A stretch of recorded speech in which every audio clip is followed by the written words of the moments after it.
we're live right now. It's another goddamn episode of Good Wednesday. Morning Bushwick. Yes, sir. And you know what's crazy right now? It's fucking September. I didn't realize that last week when we were here, man. When we were here last week, it was September, and I did not pay attention to that, bro. What was it, Green Day? Wake me up when September ends? Yeah, man. We're into those months, September, October, November, December. These are the months that get a little bit more, I don't know how you say it, what you call it, but something about it gets a little bit darker soon. I know that messes with people a bit. People talk about that. That messes with them a bit. It was every time people, especially in this neighborhood, when it got closer to Halloween, because remember back in the day, it was a lot of like gang initiation going on during the Halloween season. A lot of people getting slashed in the face and shit. So that was always like a thing that in the back of people's minds, they were afraid when fall came because it was just that dark time. Now you got everybody with hoodies. Everybody's already wearing masks. Yeah, everybody's gonna be wearing masks. I mean, it's gonna be crazy out there. Crime rate in the city's already nuts, man. It's gonna be a weird. It was already a hot summer, man. It's gonna be a weird. It's gonna be a weird fall, weird winter. What's the thing from Game of Thrones? Winter is coming. You asking me like I watched it all, man. I told you I didn't finish this. You haven't seen it yet? I watched the first episode and like half of the second episode, man. And like the whole, I told you what it was that threw me off. And y'all were like, if you just get through that. I haven't tried again. I'm gonna, because I'm a man of my word to you and B. And I told you guys, after a while, I'm like, I can't have watched the same first 10 minutes I remember from when I first tried to watch this show. So I'm like, right now, it's not so bad. I'm looking at it like, I didn't like this in that first 10 minutes of the first episode. I'm like, was I just doing something? Was I not paying attention? I was like, it's pretty gripping for first 10 minutes right now. What was interesting about that show, especially that show, is because it lasted so many seasons and so many years that it took to make the show that in the beginning of the show, it kind of looks... Remember Hercules from back in the day? Xena, the warrior princess? Nah, I never really watched those. But it looked regular. It looked like they was just filming shit. By the end, half of the goddamn show was CGI, so you could see how the budget increase affected the production value of the actual show. Yeah.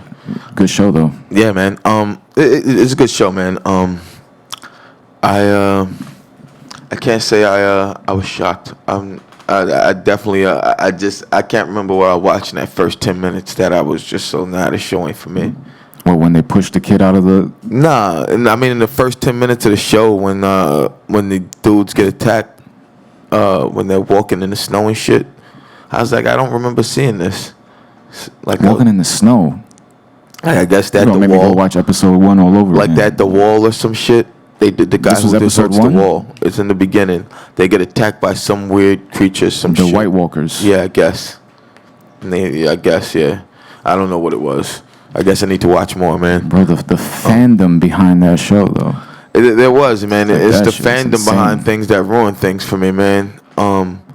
And I can understand that. I try when I'm a big fan of things to just tell people, I'm a big fan of it. When they tell me they're watching already, I don't ruin it for them. There's people that just don't shut up. Like, I saw someone be a dick, like, with the last Game of Thrones episode, because you know, like how there's people who didn't get to see it, people DVRing people. It would have been like if you told someone what happened at the end of Sopranos if they didn't see it. You tell someone what happens at the end of The Wire if you didn't see it. You tell someone what happens at the end of Entourage, you didn't see it. It would have been if you told someone what happened at the end of Sex and the City and they didn't get to see it.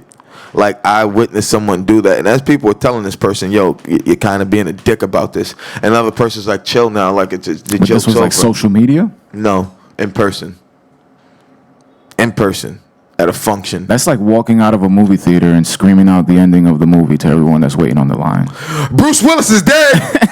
He's dead. He's a fucking ghost. It's a dick move. It's a dick move. You walk out of it. I mean, everyone should have seen it by now. I mean, I knew what happened at the end of Infinity War and Endgame. Shit. Everybody disappears. They got Bruce Willis. You just walk out. You walk out of the theater at the end of Infinity War just on some jets, sharks, like on some shit just snapping. Everybody's like, "What's he snapping about? Yeah, What's funny. that mean?" That was fucking hilarious, bro. It's a dick move. It's a fucking dick move, and I witnessed someone do that. You should make that a bit. What? Bruce Willis is dead. You gotta work that. That's a punchline right there. Oh man. Holy shit! I lost my train of thought. That's what that essentially is. What a person does when they do something like that, man. That's that person you are to do something like that, knowing, people You're haven't fucking seen it up for everybody. Like I remember, like there were times when I didn't get to watch 24 yet, like because of work, or I was out and it was DVR, and like my dad would have seen it, Lorenzo, some of them. I was like, especially like when I was at Toys R Us, if I had to work late, like season and shit. Like there were times like I missed that Monday, so I didn't get to watch it till later, and they'd be like, yo, you ain't get to see it yet? Ooh, wait till you, they'd be like, yo, wait till you, yo. Like even my dad with the Masked Singer this past season, because I watch it with my girl. So like even though it comes on every week and shit, he just hit us with the lights. Hell is what was that? Made me lose my train of thought. That's look at that lighting. Look at me in that lighting right there. Yo, Like you coming out the entryway. Word like about that. Your Titantron video is playing. I feel it, man. I'm about to. That's straight Triple H. The game. Yes, sir. Nah, listen. This is the kind of production value that you get here at First Live Studios. Yes, First Live Studios. 219 Central Avenue in Bushwick, Brooklyn. Of course. They don't even know. I don't think people are ready for this yet, man. I don't think people are fully prepared for this yet, man. You see, it's crazy that each one of the lights individually, individual color, man. Look at right here. This man. Shit is insane. No, he got extra cameras up there. I ain't even peep. Is that the one that's? Oh shit, that's this one. Yeah, you ain't know that? I never even. You never noticed that? I thought that shit was this one, but this is the one that's facing the couch. Yeah, that's the one that gets the tight shot. That's the one that gets the wide shot of all of us. This is incredible. Yes, sir. Remember when we were sharing one mic? Those were the days, man. When we started out, bro, we shared one mic. A lot of people don't know that, man. We shared like one microphone. $50 MXL condenser mic. The shit was so cheap that it came with a separate instrument mic that if you got too close to that shit, it would just fucking blow out your headphones. Word. Like that shit was cheap. We couldn't even use that shit for any vocal at all. We had one mic. We didn't have this. I wish we did. What the fuck were we using? I think we had like a regular, the old, just like the bass one underneath, not like the swivel, but like it's damn the heavy bass. Yeah. The tabletop. Yeah. We have to like lean over it, like be closer when we're talking and shit. But yeah, man, like the type of person to run a show for someone, man. Like my dad, when we were what I was saying before we got sidetracked with the amazing lighting here at First Live Studio, 219 Central Avenue. The Masked Singer, man, my dad got to see it more because I didn't get to watch it. So when we finally got to watch it, I just kept saying, we were guessing who the character was, and I showed you the Rhino. And my dad's like, nah, the person is, when you see who the Rhino is, bro, it's going to blow your mind. Because I had already guessed some people. I was like, the first time I heard like the frog on that shit, I'm like, yo, that's Bow Wow. Whoever don't know, that's Bow Wow. Like, you said Bow Wow? Yeah, and it was. I was like, whoever don't know, that's Bow Wow. When Lil Wayne on the first episode, like, how don't you know that's Lil Wayne's voice? Like, how don't you know that? I get you. Like, oh my, like I was a little went for that. And those shit's back. Like, I don't know any voice that sounds anything close to Lil Wayne. Like there are people with distinct voices, man, that you just don't get wrong. But my dad was like, I know it was T-Pain when it went. Yeah, first time he opened his mouth, me and my girl knew it was T-Pain. But me and my dad, and I knew it was Gronk right away this season. Gronk did it? Gronk was the white tiger. You're probably spoiling the shit on the show for people who haven't even seen it. I mean, at this point, this was like, I had to work hard to avoid spoilers, man. Like, at this point, if you haven't caught up on 3 seasons of it, I apologize. I openly do, but... I stopped watching that shit maybe like 6 months ago. I mean, I saw a new season supposed to start soon, man. Like I enjoy the show, man. Like I told you, man. Like I hope we pop enough to the point where maybe I can end up on the Masked Singer, man. Because it's really just karaoke, and you know how much I love karaoke. I enjoy karaoke, even though I'm not a good singer. I wouldn't consider myself even an average singer. I consider myself a below average, to far below average, vocalist. But I know the words. You know the words, but then there's also the fact that wearing a mask and a costume, you're not going to be presenting, like, people ain't going to know it's you to the end, so you can do whatever the hell you want. That's the whole point of the goddamn show. Just think about how many things people wouldn't do today if they weren't wearing a face mask. Word. It's like people be getting away with shit now, like, and it's just like, you covering up. For now, you're getting away with it for now. Yeah, but winter is coming. It's just going to get worse. We have to see, man. But, one of the things, bro, I wanted to discuss with you, brother, that I said I was gonna discuss on there, man, is that wildfire going on in California, man. The gender reveal gone wrong. Yo, gone horribly wrong, man. You already know my feelings on gender reveals. I'm not gonna go too retarded about that, and I do apologize for that word. Before anyone gets upset, I'm not gonna go too crazy about that. But the fact of with everything going on right now, when this is, I want to say, this is usually like California, these areas out west, southwest, they go through these dry seasons. It's already hot. It's the middle of, summer. Summer's not over. Dried out area. To use anything you would know in that area that could possibly, like, you live here. So you should be aware of the fact that these areas are prone to brush fires that turn into wildfires like this. The fact that you, just to stream it on live and that's the thing. What was the actual thing that they did? Because they said it wasn't like, how people do the baseball. They did like apparently they did some sort of smoke device that had not a big enough igniter, but that it kept smoking, and that lit the dry grass around it because it was hot enough, and it lit dry, and the winds carried it, and now we see. How big was the fire? Right now, it's still raging, bro. Like, it's like, what they say, like, I'm past what it was. Let's see what it is right now. And what happens to the family who caused it? They said they're going to be held responsible, man. They criminal charges, punitive damages. They will not be able to likely repay. Think about how many houses and shit. Because it wasn't just trees and dirt that caught fire. No, it was everything else. Nah, there's a lot of shit. There's a lot of shit around it. People are losing shit. I don't think it's as crazy as some of these other ones recently where it, like, destroyed whole neighborhoods, but it's like burning up acres.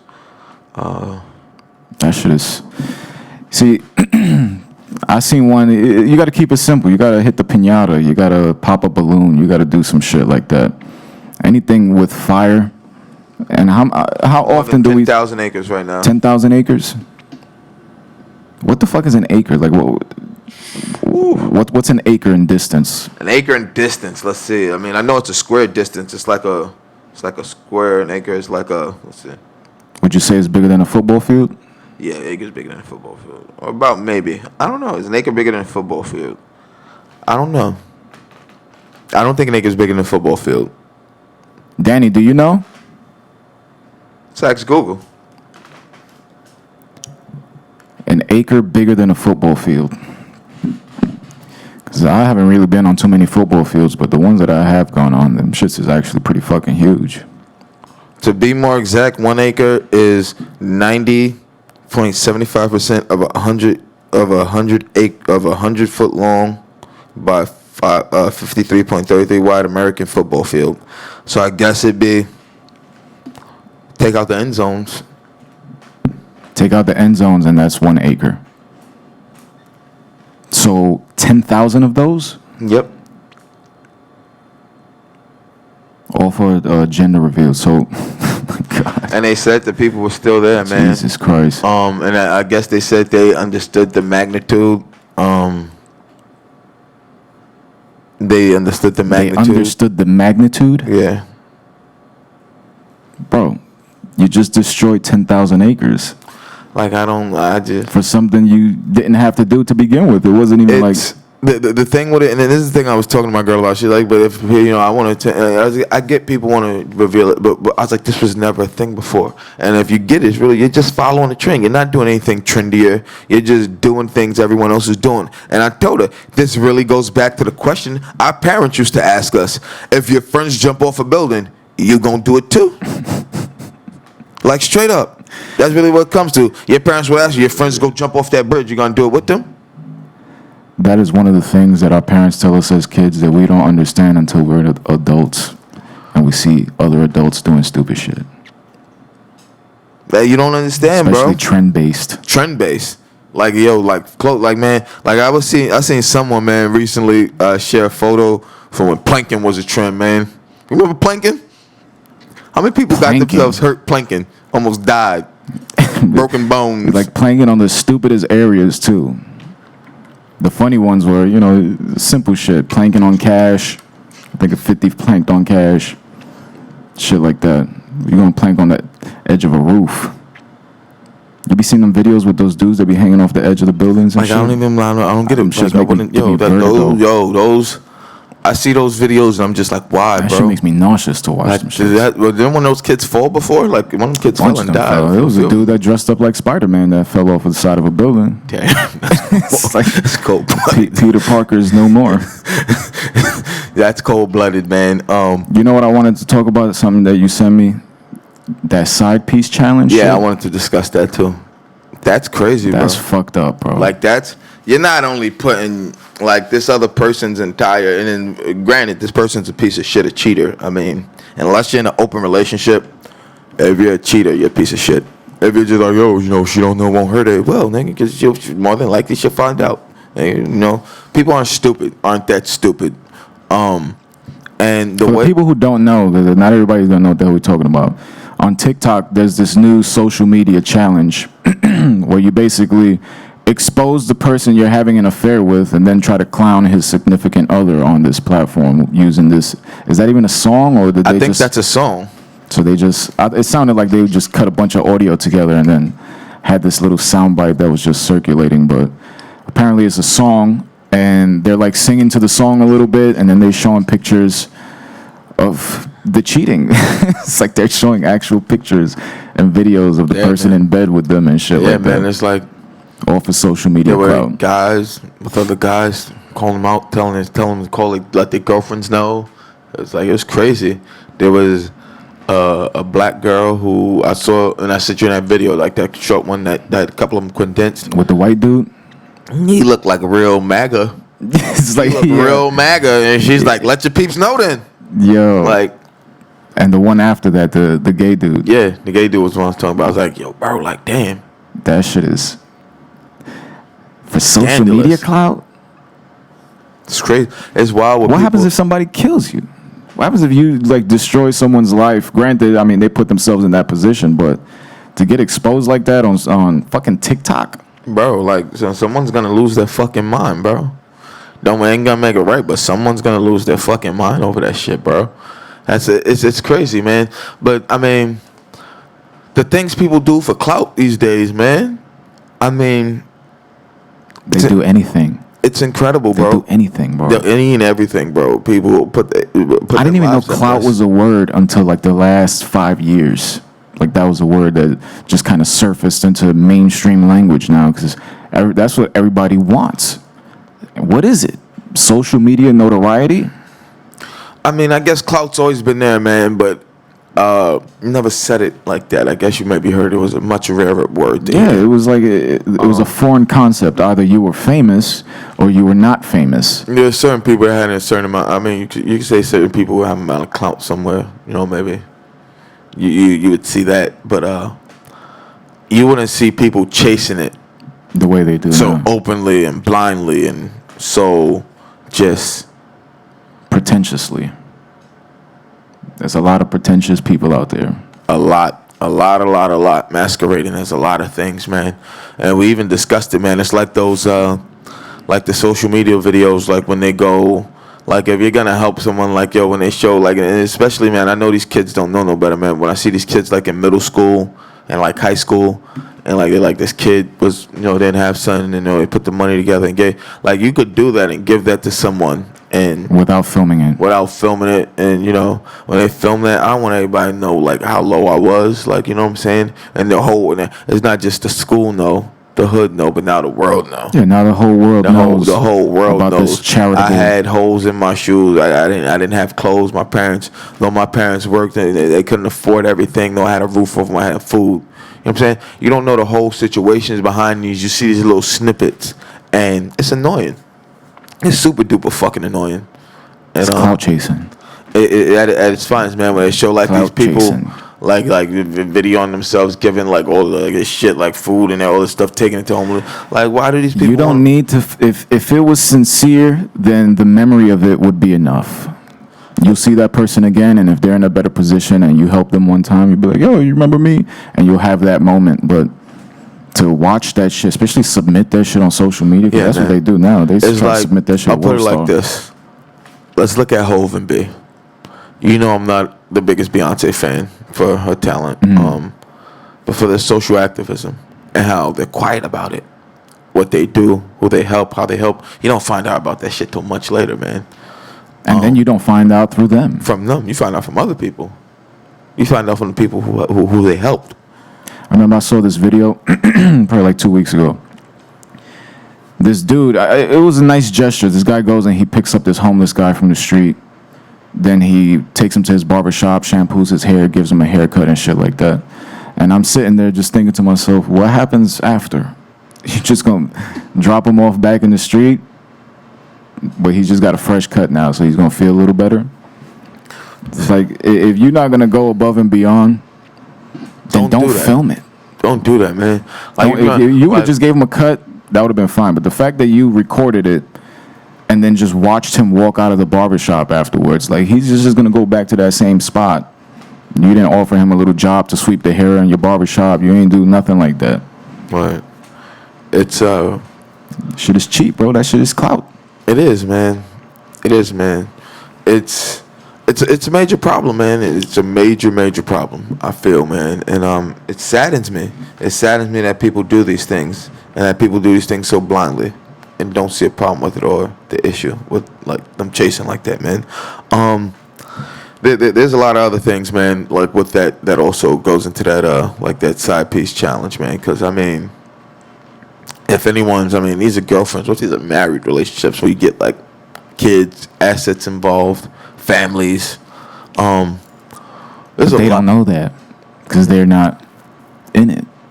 They're just watching and admiring, thinking that that's a whole lot of paperwork. Like, marriage is a contract. Yeah, what man. the fuck is going on with Dr. Dre and his estranged wife? Oh my God, can we discuss that? What she say? 1.7 million, 2.7 million. It's like, what is that? A month? A month, chill, babe. I get homies a billionaire. You know, pushing towards billionaire category. If he's not, if that Beats deal didn't put him all the way over, put him close. I'm sorry, like, no, like 2.1 million. Get the fuck out of here. I'm sorry, man. I don't have that type of money, so I know I can never get taken to the bank for something like that. I don't care how much money I make. If you think I'm giving you 2.1 million fucking dollars a month, at that point, I would honestly look for a lump sum like payment. Like, yo, listen, this is what I have. I give you $100 million. Get the fuck out of my hair. Like, I'm not giving you no $2.1 million a month. Like, for who needs that to live? Bro, I could survive on $10 a day. Yo, bro, I survived on change a day when I was doing real estate, bro. Had change jingling in my pocket, and I'm talking nickel heavy. Listen, when I had my real estate license, I was just bouncing from open house to open house, eating food, having drinks, them free lunch days, bro. Yo, I ain't gonna front, bro. Them free lunch days at the office came in clutch, bro. Like, that was survival mode right there. Like, yeah, but like, yo, shit, like, man, what is it, 2.5? 2.1, I think. 2.1, man. Like, that's fucking bonkers, bro. That is fucking bonkers, bro. But I mean, that's dirty. If you have that type of money and you don't have a prenup and you think your marriage, if you don't think this on some forever shit, like I said it, man, I got one marriage in me. I ain't never been married. I say I got one in me, and I'm gonna work to make that work when I get married, if I ever get married. I'll only ever have one in me. Like, I told B, if something happened, I'm never getting married again. It's like, why the hell would I do that? That till death do us part. It's like, that's a very traditional thing that I like to stick with it. Yeah, man. Like, there's I don't know, man. I see, like, people, like, parents, and I know other people nowadays they're, oh, you know, it ain't the same. Women back then didn't have the same opportunities. It's not like they could have just picked up and left. There are a lot of women that did that. They did struggle, but they kept their sense of mind. So when you want to say that, that's kind of a argument. I just know that you look at some of it, man, there's people that seeing that. I mean, I don't know. To each his own. I'll say to each his own, man, but I definitely only have one in me. All you need is one. I've told everyone I'm just the one. All you need is one.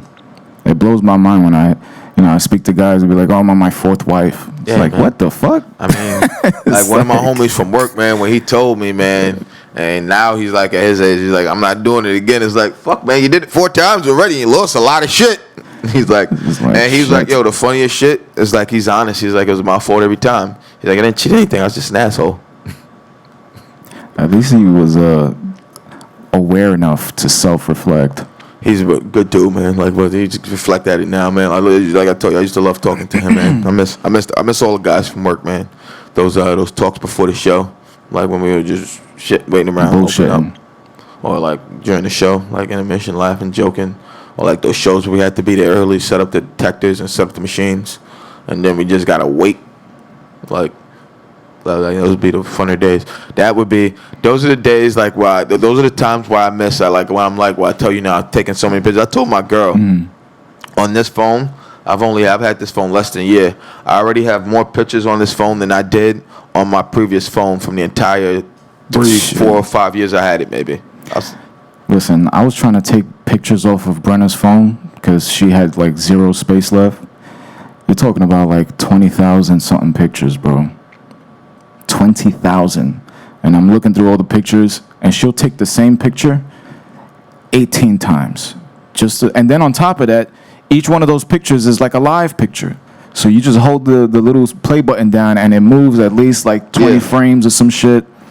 Like, how much fucking memories does that shit take up? Like, her phone is supposed to be 60 something gigs. That's a lot of fucking pictures, man.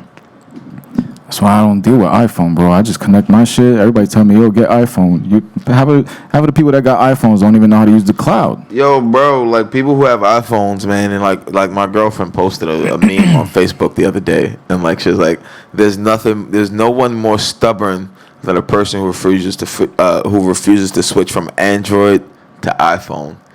And I'm like, iPhone's not spectacular. There's nothing spectacular about iOS. There's simply nothing. Every time I've looked at iOS, everything that's done with it, like that, maybe am I really supposed to be blown away that I can make a animal talk? Like is that supposed to blow me away? That's innovative. FaceTime's innovative, but forget the fact that almost every social media app you have today, every email app you have today, you can do video chat. When people are like, yo, you can't FaceTime, I can Google, I can use Skype, I can use Tango, I can use, let's see, what else is there that you can use? WhatsApp, Tango. I can use Facebook, I can use Instagram.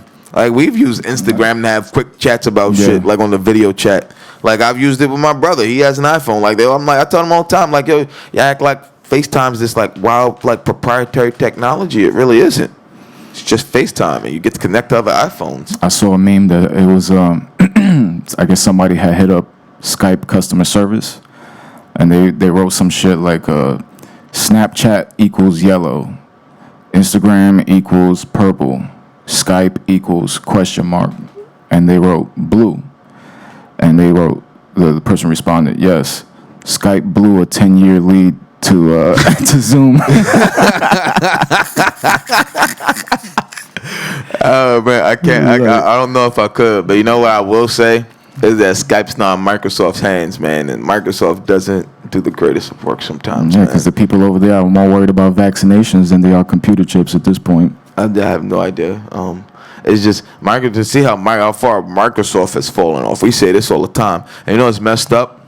As I've been doing research, I'm gonna need a PC with a USB 3 hub to format the new thumb drive I have to do the video show I want to do on the Xbox. Why you need a PC? Has to be formatted to because it's Microsoft. So yeah, and NTSC, NTSF, whatever it is, NTFS, whatever the fuck it is, NTFF. I don't know which one it is. Damn, the Windows. The Windows. It was PAL and NTSC, I believe it was. Remember that? Jesus Christ, you just took me back, bro. I started building computers when they still had Windows 3.1, using MS-DOS to launch commands. Word. Remember that shit? I remember the only thing we had on the computer that was hot was a goddamn screensaver. Word, man. Like, it's wild, man. Before we move on, I wanted to talk real quick about your thoughts on Marty Jannetty saying that oh man, you realize you play the stupid game. Play the stupid game, and now his stupid prices are showing up. Nah, bro, you can't back out of that one. And this guy thought he had me, and I made his ass disappear. So a few weeks ago, for the people who watching who don't know what the hell we're talking about, a few weeks ago we spoke on Marty Jannetty, former rocker, with Shawn Michaels. I think he was a former Intercontinental Champion at one point. He's most famous for getting. He's most famous for getting super kicked through the glass. Yes. So he goes on Facebook and he starts mouthing off. He must have taken some Ambien and some wine because apparently Pulled the Roseanne. he confessed to a murder. And then an investigation opened up on his ass, and now he's trying to say that all that shit was part of a storyline. And I think it's exactly what you said, bro. Play stupid games, win stupid prizes, bro. Somebody needs. I blame his agent if he has one. Somebody needs to monitor that shit. Like it's like I don't even. Like there's just it's insane actually, man. I told you when he said it. Like to even bring it up if you did do it, man. I told you what that was essentially the equivalent of who was it, G. Depp when he walked into the precinct and just confessed to like a 15-year-old murder, and now he's doing like life or some shit. Like that's what happened with G. Depp. Said he just walked to the precinct and confessed to some old murder. Why was he high? Apparently, guess so. Who knows? Who knows, man? Who knows if what he did was right or he true? Apparently, he knew enough about it to get the clink, get time in the clink. So that's why Master P's pissed off at him? Nah, that's G. Depp. You thinking about C. Murder. C. Murder. C. Murder actually killed someone, but I think like it was like a fight. Some people say it was self-defense. I don't know the whole C. Murder thing. I know he was like, I do believe he shot someone. I don't know if it's self-defense or he tried to plead self-defense. Because I've been hearing about, I guess Master P released a video or some shit talking about it. That's his brother. But that shit happened a while back, no? Yeah, like in the 90s that happened, man. I'm talking like so make he doing life? Huh? He's doing life? I believe he got life for it because where it happened at. Or like 25 to life maybe. Let me understand this bail reform thing real quick. Somebody gets locked up. They see the judge. They set a court date. The person gets let out until the court date? Is that what it is? Right now, essentially, yes. That's essentially it. For a bunch of things that before you would have been in that were minor. But I think what you're seeing, the problem is, and everyone clearly sees it in New York City, other parts of New York State also, is that although you're doing this and it's a well-meaning, well-intended bill, there are just too many people who commit petty crimes like that are like eventually move on to other crimes, and you're seeing it. Mm-hmm. And I mean, you also let a lot of people out that you cleared a lot of the prisons because of COVID. You didn't want to spread like wildfire in the prisons and in the jails. And I mean, you have people that were in there, man, and you don't know if these are beefs being settled from in there, old beefs being. It's really like the way we're seeing gun. And I want to say gun violence in particular, not just in Brooklyn, across New York City, across the fucking United States. Gun violence in general is just insane right now, man. We're seeing a level of gun violence in New York City, bro, that I don't even like. I honestly don't ever. I don't even remember it being as bad in the 90s, bro, when we were kids. I remember it being kind of bad, but I don't remember it being this bad in the city for a long time. I remember we had a couple of odd one-off summers during the early 2000s that were a little bad in the hood, but I haven't seen it be like this. And you know it's crazy? The like around here is getting a little weird. Like, you know, you're seeing everything pop up on Citizen, but I still say I don't know if it's that it's getting as bad as they say it is, or it's just getting reported more and getting seen more. I know, obviously, gun violence, that's non-disputable. But I say, like, in neighborhoods where people, it's going to shit, it's crumbling, it's falling. Is it all completely like that? Or is it just the fact that now the light's being shined on everything, so it's being seen more, and it's not being swept under the rug like it was before? I think it's both. Both? I think seeing it more makes people more prone to activity. So, like, the other day, I'm just staring at my phone, and I think I just got home. The Citizen app goes off. Somebody by McCarran Park slashed the face, ran to Manhattan Avenue, shot somebody consecutively. Those are two different reported incidents, same person. And I'm just like, what the fuck is going on? 2 minutes later, 2 blocks down, some other shit happens. Somebody gets poked up.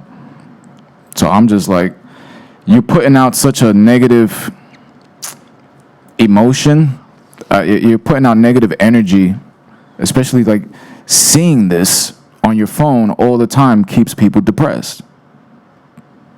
It's almost like that ignorance is bliss shit.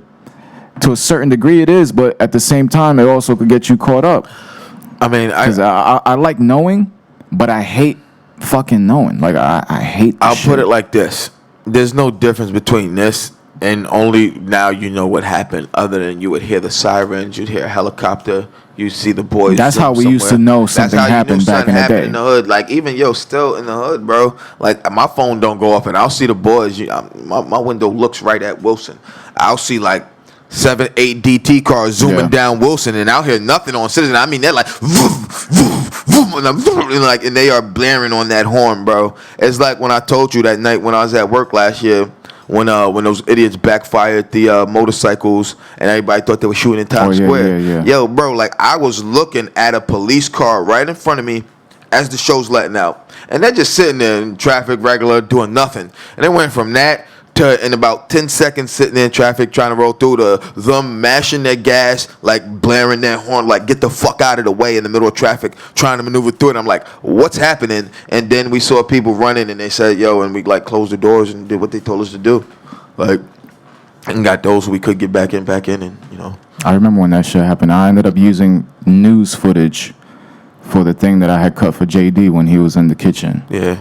That you shit. Just see everybody just. Yeah, wasn't y'all over? Was y'all over there that night? Nah, it was like the next night. The night after that. Yo, bro, like it was. Honest to God, it was one of the scarier moments in my life, bro. Because the beat cop we had on that block, bro. Like I heard his radio, bro. They said there was a shooter in the M&M store, and that there were people down already, man. And he has his weapon drawn. He's telling everybody, get to the side, get the fuck down. When you see someone you interact with every day, who you know's been done multiple tours of duty overseas. In Afghanistan and Iraq, and you're talking to this man, you talk to him, laugh, joking about sports every day, all sorts of shit, life, and you see him go into this is real shit mode. Like that was one of the scarier moments in my life, bro. I called my mom, and I told her, listen, before you watch the news, I'm on my way home already. Nothing happened. Like they're gonna show crazy video. And then I also called my girl and told her what happened. Like, yo, my fucking hands were shaking for like 2 hours, bro. Like, I was shaking by that. I was on the train shaking. That's scary shit. Like, I was legitimately on the train fucking shaking, bro. Terrifying, bro. I was scared. Like, for lack of a better word, I was scared fucking shitless. For lack of a better word of term, I'm already on edge when I'm around a bunch of people. So if I ever hear some shit that sound like a gunshot, bro, I don't know, man. Like I tell you, bro, like I joke, I listen to my music at obnoxiously high levels, but I also keep it to the point where I can hear, like I can hear shit. Like I hear a loud car come down the block behind me, I hear louder music. Like I listen to my music loud, but being also in these loud environments I've been in, I've worked in for so long, my ears adjust to it, so I can still hear the shit, but I'll hear louder shit over it. I hear the train still when it comes by. I hear anything bigger than louder ballistically than my music, bro, which it is, or decibelly. And you start hearing shots, you hit the deck. You know what it is, bro. Like, I know what it is, bro. I've had cars backfire by me. You know how loud I listen to my music on those headphones. Them shit sound like speakers on your head, bro. Like KRKs. When we first started doing radio, of course, we broke everything down into segments, which we're going to eventually, work into this. We still have to put a few things together, but Zoe Knows was always your favorite. It was so much fun, man. I always saw the gleam in your eye every time you talk about sports. So we're going to try to bring Vella on right now. Yes, sir. I just had texted him a few minutes ago and told him a bit. The invitation has been sent. And while this is happening, let's take a second to remind everyone about 30 Days to Rock, of course, for fall 2020. Oh, it's starting September 22nd. September 22nd we're starting. To December 21st. Nice. Oh, I like it. It's a fall festival. Ooh-wee. I like the way that's framed. That's very smart. Pretty. So that's a whole lot of interactions. And of course, everything is filmed on location here at the First Live Studios, 219 Central Avenue. In Bushwick, Brooklyn. Bushwick, Brooklyn. So actually, just you can hear me, right? Hey, Yes, sir. there I am. I'm not there, but it's going to be mobile. I just want to call that out. Oh, it's shit. It says it right there. In studio, and mobile. So we're right? breaking out Merv. We're breaking out Merv. Ooh. And hey, hi, There everybody. he is. Yes, I'm going to put my mask on because I'm all by myself in this control room. Okay. And I'm not taking this off even after COVID is over because I love it so much. That's the new look. All right. It's the 2020 look. No, but seriously, if you can, after this conversation at some point, pull up Save Our Stages. I'm in touch with them about possibly having some of our mobile interactions at some of our stages, at some of the stages around New York City. So after this conversation, at some point, let's pull that up and talk about some of the other venues. Yeah? Absolutely. Yes, sir. All right. Absolutamente. Yo, my brother, can you hear me? Vella, can you hear me? What's good, bro? It's not letting me. Unmute his mic. Uh-oh. It says you can't. So There after he this is. conversation, at some point, let's pull that up. Do you have us playing somewhere in the background, Tell me Vella? to put some headphones on. All right. Absolutely. Yo, my Put some brother, can you headphones hear me? on. Yes. Vella. Or just turn us off wherever you have us playing from. So Yeah, I it's got not looping. There you go. What's good, brother? What's going on, man? Thank you for coming on. Yo, I want to tell you one thing, bro. My brother's going to be super pissed when he finds out, bro. But you're the first one doing this on So Knows. You know, trying to get Lorenzo up early. I love my brother dearly with all my heart, bro. But trying to get him up early is like a task and a half, bro. So Yeah, you got the option. I thank you. I thank you for coming on with me, brother. And I want to ask you, first thing is, man, before we get into anything, man, how excited are you that we're at least getting football back on time like it was supposed to? You know, honestly, I'm trying not to be too excited because I don't see it going too long, but I'll take what I can get at this point. I mean, they've been We need good juju, not bad they've juju. managed it. I'll say they've managed to, from where they started the season with their COVID testing and now how they test, I think, almost every other day, the players and everybody. They've gotten down to like one player or one like coach who had it over the last recently. I think that's a positive sign. I really think the fact that baseball couldn't fucking figure it out is part of the problem that scares me. Because you'd think that they'd have a way to have gotten it done. But I think if anyone has the power, and I want to say not just the financial means, but all sorts of other means to get it done, I think it's the NFL, man. And I think they'll figure it out before anybody else. I mean, you see the NBA hasn't had any positive tests, although they're in a bubble, and also the NHL, but they're in a bubble also, man. So these sports that won't be in a bubble, I think, become the biggest problem. Yeah, I mean, it's good to see it happening because I was going for a third grade with no sports, so getting everything back at once is kind of cool. Yeah. Make things a little bit more normal out there for sure. Word. Are you playing fantasy football this year? Unfortunately, yes. Which league are you in? Are you in the league drafting tonight, or are you already drafted? Nah, I'm in the league drafting tonight. We got the band back together. I heard, man. I was offered a spot, man, but as I've taken over and commissioner in my league now, I was told it'd be best for me to figure out the reins as a commissioner before joining another league. Because even 2 leagues alone last year was the first time I've ever done 2 leagues, bro, and that was even a little stressful. Having some players that were both on the same teams, but also other players. I'm playing against other players, and it got a little wacky, man, in between there. So it was kind of crazy. So you guys aren't in the same league? Not this time. We were in the same league last year. I'll probably go back to that league next year. It depends. But I'm doing the commissioner thing in the other league, so I have to, I have my work cut out for me. Stepped up the responsibility factor. Huh? Stepped up the responsibility factor.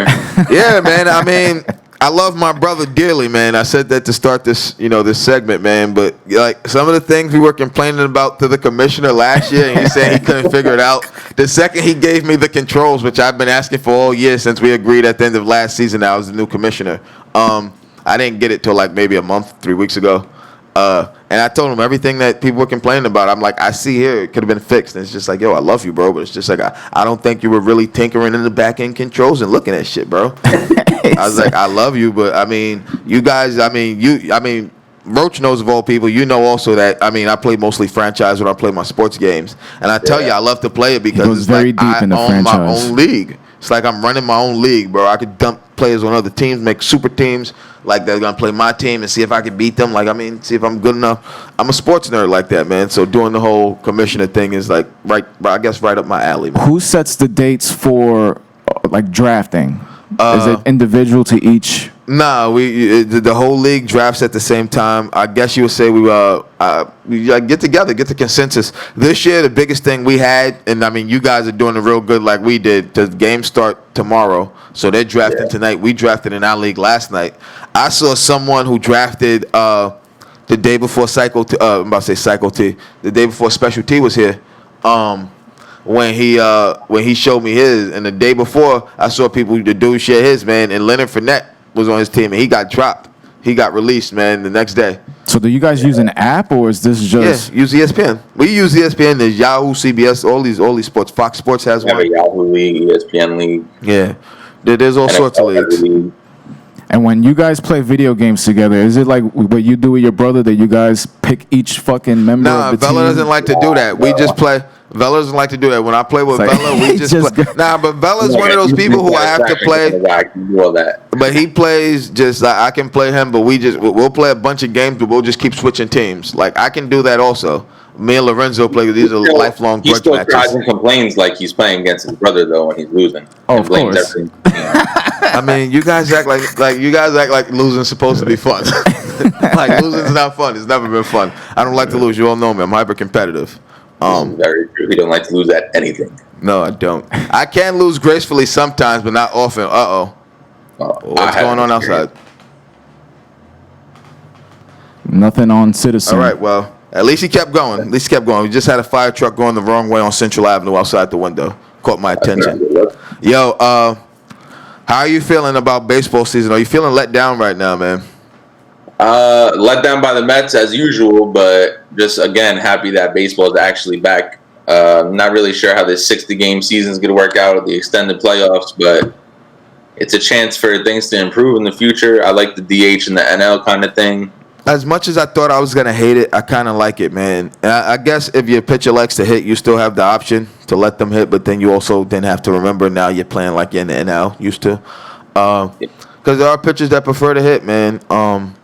But I do think that the extra bat's been helping. I think it's the Mets, obviously, man. I don't know, man. That game the other night, man, when they came back and then still blew it, man. That fucking, I just couldn't. I couldn't. It's difficult. What I've been dealing with my whole life. But he got the cap on too. Even still, the Mets have found a way this year to turn losing into an art form, bro.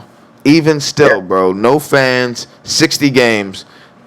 And it's just Mets baseball as usual. New York Mets baseball as usual, man. To be honest, though, I feel like if they had fans in the stadium, I think the season would be going a little bit better for them because they've always been the kind of team that They drive off of. They thrive off of like the energy in the stadium. That's why, like years like 2015, like these big years that we've had. Like I remember, I went to the second home game 2015. That was Harvey Day, man. That night, and I was there, and like I just told all my friends who I was with, they're all Yankee fans. I was like, "Yo, there's a different energy in this stadium this year." I was like, "All we need is a few things to go right." And I'm talking wild card. We could have been wild card that year. We went to the World Series and we won the division. I mean, it starts off with their slogan, right? You got to believe. I mean, that comes from somewhere. From always having to freaking come from behind. Yeah, you got to believe, man. So what do they have? They have cardboard cutouts in the They have stands? cardboard cutouts in the stands. It's actually a PVC plastic cutouts there. PVC plastic. I apologize. That gotta be fucking annoying, man. Imagine how dead it sounds in there. You could hear everybody I talking mean, they're shit. pumping. I mean, are they pumping the sound in for the players or just on the broadcast? The players hear that too? What we hear on They got fake crowd noises? Yeah. I mean, I know they're not doing the cutouts everywhere. Like Yankee Stadium doesn't do it. yeah, not everywhere's not doing it. Boston's doing it on the Green Monster. Yeah, a lot of places have put up like tarps over the seats with logos and shit. Probably charge for advertisements instead of just selling that. So they had all that space, man. Which I mean, I guess if you're not gonna make fans money off revenue, not selling any merchandise in the stadiums, no concessions. I mean, you gotta figure out how to make revenue somehow, man. Yeah. I think we're gonna see how this shutdown, having no fans, what's this gonna do to their revenues, man, and how that's gonna affect fans. You know, when fans do come back in the stadiums, are these teams that have been hurt financially? Are you gonna pass that on to the fans? I mean, you're all billionaires, but how much of that do you want to eat? And have been billionaires for decades. So how much of that are these guys gonna eat? I mean, Joe, what's his name? The guy who runs oh man, the guy who just brought the Nets, Joe Ty. Oh man, I get his name wrong. The Asian dude, I think he owns Aldi's, or he owns. Oh, you know who I'm talking about? Supermarket, by the way. Huh? My favorite supermarket, by the way. Aldi's. Yeah. Yo, every time I roll by it up there, I just be thinking, yo, I kinda want to go in and check it out, man. Like, but I get down with the no frills brands, man. yo, I'm cool with that, bro. What is that? Like a supermarket? It's like it's a supermarket, but they're all not all generic, but they have like a lot of generic stuff. But it's also like Generic meaning Aldi's brand? yeah. But like it's like I tell people like how you can get the same stuff, and it's like they make this stuff like it's like the same factory where they make like let's say Ocean Spray, their drinks. Mm-hmm. You can go to that same factory and get your drinks made, and just not slap that logo on it and overcharge for it and pay. You know, Exactly. and sell more. And probably, So that's where you go by bulk. yeah, not even go by bulk, buy the same shit. Just it's made by Made to them go. in the it's like the whole thing with ibuprofen and what's the Motin. Tylenol. It's the same thing. Right. It's like Yeah. Tylenol and aspirin get or the whatever. generic brands. Yeah, like the generic brands. Let me ask you guys a question. I've been seeing this. I don't follow sports that much like you guys, but I did see Charles Barkley said that Steve Nash, head coach of the Nets, is white privilege. No, that wasn't Charles Barkley. That was Stephen A. Smith. Said Stephen that. A. Smith. Charles Barkley refuted that statement. I don't know if I could call that white privilege, bro. Jason Kidd got his job like that, first shot right out. Derek Fisher was a horrible coach. Got a job like that.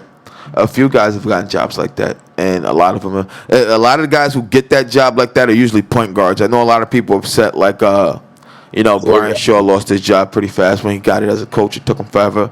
Patrick Ewing hasn't gotten his shot as a head coach in the NBA. I know there are a lot of people who have a lot of different feelings. Feel like Sam Cassell maybe should have gotten a shot as a head coach by now. You know, Mark Jackson should have gotten another shot by now. And people bring up the whole Mark Jackson, Steve Kerr argument. And they're like, every year Mark Jackson was improving when he was coach of the Warriors. So why was he, released? Or, why was he fired and the team given to Steve Kerr? And now they became this little mini dynasty. People have, their thoughts on it. I honestly can't sit here and say the hiring of Steve Nash was white privilege. They went through the Nets went through a long coaching search, man. So it doesn't shock me that. Who was the previous coach? Who was the previous coach? I think Kenny Atkins? No. Yeah, Kenny Atkins, wasn't it? It was Kenny Atkins, right? I believe so. And before him was Jason Kidd, like 2 or 3 years ago for a couple months. Yeah. For a month. For a few months, and then had that whole falling out situation with the front office. It's crazy. Yeah, it was wild, politics man. right there. Yeah, it's wild, man. But the craziest thing when you look at any of these head coaching things is the fact that the whole Derek Fisher issue, the way it went on with the Knicks, man. And if there's any team I'm glad I'm not a fan of in this city that would constantly break my heart, I'm pretty sure make me want to hang myself. I'm glad I'm not a Knicks fan. I hate the Knicks with a passion. I unfortunately lived with that disappointment my whole life too. Nah, man. You a Knicks fan? Unfortunately, yeah. Everyone knows I hate Everyone who knows me knows I hate the Knicks because I hate James Dolan, the owner. Oh yeah. He's a good hockey owner. He's not a good basketball owner. He minds his business when it comes to hockey. Yeah. It's one of the places he can admit he don't know nothing. What team does he own in hockey? The Rangers. He owns Madison Square Garden, the Madison Square Garden Corporation. He owns all that. Shit. At Madison Square Garden, the Garden. He owns MSG. Damn. Doesn't he own part of Cablevision? I think so, yeah. That's that generational wealth. Yeah. But it's over. That's Man. one of those dudes that are Said it's all over. That's why he had enough power to keep the NFL off the West Side, bro. Honestly, Shit. Yeah. yo, he had and now he said, yo, we could turn that into something better than giving them a stadium, and now that's Hudson Yards. I I hate the fact that you kept the Jets off the west side and kept that stadium, and from them being able to expand the Javits and have these amazing conventions like what is it, E3, and all these bigger like conventions that can't come to New York because we don't have a big enough convention center. And you stop that from happening, but at least you see Hudson Yards, all that space, all these tech companies, and you opened up. It's almost like a new tech corridor. They're saying like that new area on the west side between like 34th and 40 something all the way over is like a new like Silicon Valley kind of with all these tech companies moving over there. Like I told you, Facebook brought all that space and the old post office building. They brought all the commercial space in there. I think Amazon bought some space up there too. Yeah, Amazon did too. Talking about the post office in Bushwick? Nah, 34th Street. Oh. Right there across from the Garden. I'm about to say, they buying up shit in Bushwick? Not yet. That wouldn't surprise me. Like they're saying, like they expect Amazon, man, and some of these big box stores that are closing, man, expect them to maybe open up fulfillment centers or to maybe open up like Amazon, like fucking shopping centers. Shopping centers. Where people can go and like a supermarket. Because you have all these big box spots, man, that are closing. Some of these companies that already weren't doing great financially before the Rona and didn't pivot or do good enough during the Rona. Like GameStop, I told you, they did a little bit of an increase in sales because people going buying shit because being stuck at home on quarantine. But like I walked by a couple old game spots in the city that are already done, like a couple of them. How much is Jeff Bezos worth? Oh my God. Hundreds of billions. More than James Dolan. Times over. Multiple times over. Hundreds of times over, probably. That shit is. Exactly. Yes, sir, man. Yo, but right now, I want to get one impression from you before I get you off here, Vella. If we go the whole season, man, we both live with this other heartbreak. What's your thoughts on the Jets? What's your outlook, man? Because we didn't get to see a preseason. So what's your thoughts on the Jets going into the season? I mean, I would be happy with an 8-win season, to be honest. That would be performing above expectation for me. Again, just, with the Jets and the Mets, it's like I try to keep my hopes down because anytime I get my hopes up, it seems to be a letdown. And then when I, go into the season blind, it's like, oh, okay, cool. Like, we're doing something. I mean, considering that 2 weeks ago, I didn't even know football was coming back yet. When I found out football was starting in 2 weeks, you didn't know football was coming back yet? Not having preseason really threw me off. Yo, not having a preseason's really throwing me off, man. That I think we'll see. I mean, I hate to admit it, man. Going how they've been going in practice. I know they said they've run a few scrimmages like some of these teams, but I think that not going full speed or getting to go full speed, man, we're gonna see some weird freak injuries, man. I hate to admit it. Maybe a severely diminished talent the first couple of weeks. Yeah, too. you're gonna see like there's gonna be some people that are really sharp who the league's gonna catch up on, and other people who you expect to look better at is gonna take some time to turn the corner. Yeah. But as a Jets fan, man, I think a few years ago we both predicted the Jets. We were like, man, we'll be lucky if we get 1 win, 2 wins.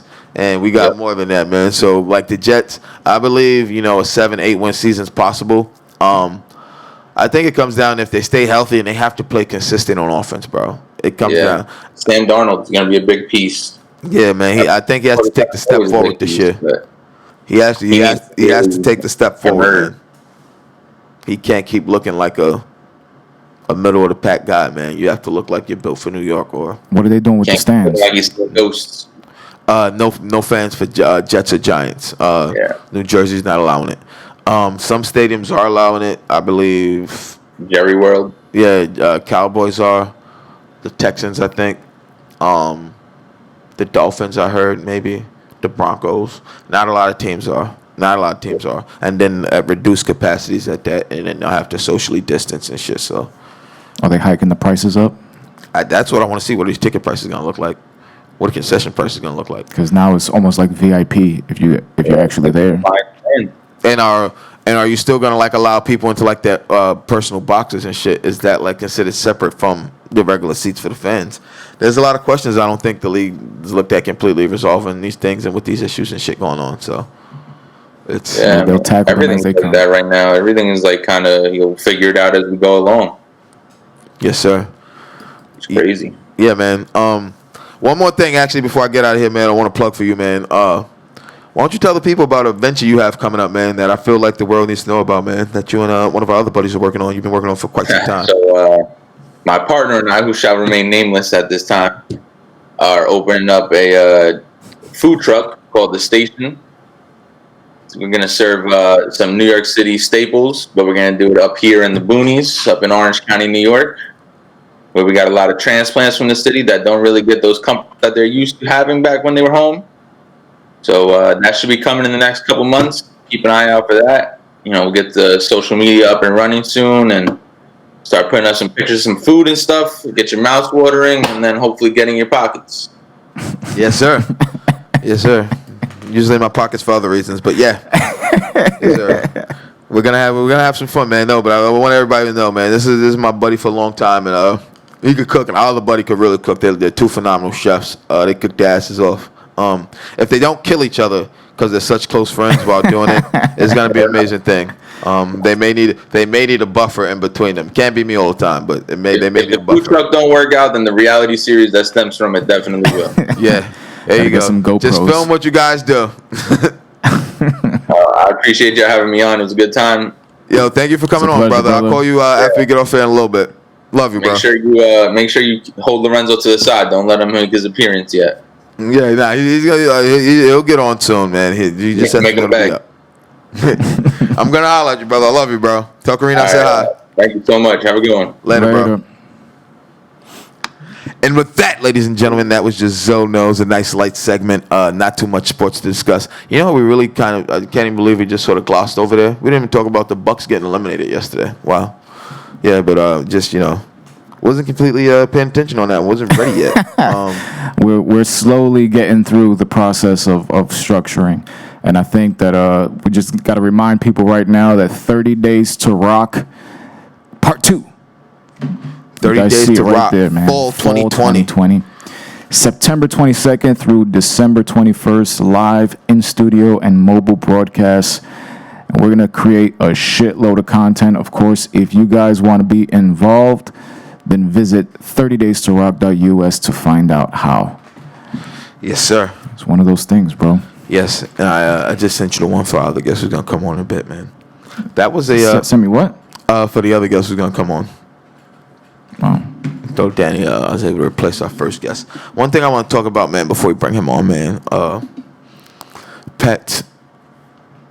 Because our original guest we was going to bring on, she's not here today because her family pet, that dog they've had, I believe she said 14 or 15 years, if I'm not mistaken, passed. Well, they didn't pass, but had to be put down yesterday. And I know people have had very close connections to dogs. I remember you with Bobby. Both of us, we were both a mess when Storm died. Me with Vella's mom's old dog, and they took care after unfortunate passing with Stan. I understand. I've never had my own dog, man. But I've always, loved most dogs. My feelings on Chihuahuas. It's crazy. The only Chihuahua I probably ever really didn't, was ever like true to himself was Bobby. Like, he was mean to everybody. Like, these other Chihuahuas front like they nice. He was just a small little gangster. Yeah, bro. He just did his own thing. Everybody knew to let him do his thing, stay away from him, let him be his own person. That's why when he died, everybody on the block put together that. Everybody knew he was. He'd be out there, no leash, walking in the yard. And if you walked up to Bobby, it's like, dog, you want to get bit or you going to go the other way? And he's not like a big dog. Like John used to be out there letting Black walk around with leash and everybody playing with Black, petting him. And I wonder what happened to Max. I haven't seen Max since the basement, no. Yeah, man. Since the basement. Who'd you guys give Max to? I don't remember. I think Cheese gave Max to the girl's family that he was with at the time, and I don't know where the hell they at. But then I heard the house burned down. Damn. Hopefully Max made it out of there. I don't know what the hell happened. Yeah. I remember when you guys gave Brandy to fucking Fucko, and they had that other dumbass dog, and Brandy was always an amazing, nice dog, and you get rid of Brandy and not the dumb one. They kept there was something mentally wrong with that dog, man. It's like that dog was just damaged from the jump. I don't know, man. If you could know a dog had mental deficiencies. Remember the dog from the lady next door? The dog that his eyes was going. He sounded he sounded like a fucking pig. Yeah, man. I remember that dog had the funny wobble walk. Yeah, he tried to pee. He lifted up his leg and he just ended up on his back. He starts pissing on his stomach. I remember like, that. What the fuck is wrong with this dog? Oh man. It was the way Storm died. That it wasn't just the fact that she died, man. She died in the kitchen. So It was she got sick so suddenly, man. yeah, That was. I still feel somebody poisoned her. I do too, man. That gash down her back out of nowhere. That came from nowhere. She died that night. Woke up in the morning. My brother's like knocking on the door, fucking crying. As soon as I think this girl was with me at the time, and she opens the door, my brother's crying. He just looks at me. I already knew. I remember. That was a tough one, bro. Like I got along with Storm, bro. She was I was one of the few people she accepted in that house like that, like I lived there, like I could rough house with her. Like even like your brother's friends who were around her longer than me couldn't do that shit. Yeah. And like I could play rough with her, joke with her. And there's a few times other people tried doing, you're like, yo, stop that, bro. Like you're not so. Like, I remember we took her to, I guess, animal control, so they could cremate her and all that shit. Then my brother comes home. We both drive home. First thing he does starts playing Boys to Men. It's so hard. I'm just like, bro. Like I don't know why people play Why these the sad fuck songs. are you bro. doing this Yo, right bro. now, Like bro? I told my girl, if I have to hear another person driving around blasting Puffy, I'll be missing you. I'm gonna lose my fucking mind. Like, I've it's heard such a that. fucking That depressing song already. It's such a cliche song. I get people that are playing this right now. I've heard it for people hurting with everything, some shit that's going on in the hood. But I've heard it so many times, just people riding around blasting it, and it's like everywhere is about I'll be missing. I'm just like, yo, it's been a rough fucking year. I'm getting tired of people playing this. Please play a different song. They're better like I Miss You songs, man, out there, man. I wouldn't be even mad if people were blasting like the Wiz Khalifa Fast and Furious shit. And when I'm on your better, like, yeah, I You wouldn't can be remember upset. someone without making yourself feel like shit. Yeah, man. But I remember when he started playing that shit, I got a little upset. I'm like, bro, you gotta take that shit off. He's like, fuck you. Just put that shit on repeat. I can 100% guarantee that's the way that conversation went. Oh man. my god. So we bringing on another guest? yes, we're You bringing should've on told one me that more. shit before. Yes, I told you. I did my bad. We have one I more. closed coming everything on. out. Now I gotta figure out how to do this shit Well, again. what? You closed out the whole thing. When we I'm still sitting in the meeting how? because I didn't close out of it. That was Google Hangouts? I guess. Google Google Meets. How can I add you from my Meet. side? Meet. Yeah, Google man. Meets. Oh shit, it's straight out of Gmail. Yeah. So I'm guessing leave this meeting. That's crazy shit. Look at that. They even give you a number to call. People. Damn, I didn't know we had access to all this shit. That's why I say, man. I tell people Google Meet, man. Just send it to me and then Alonzo Taylor. Yes, sir. Invitation sent.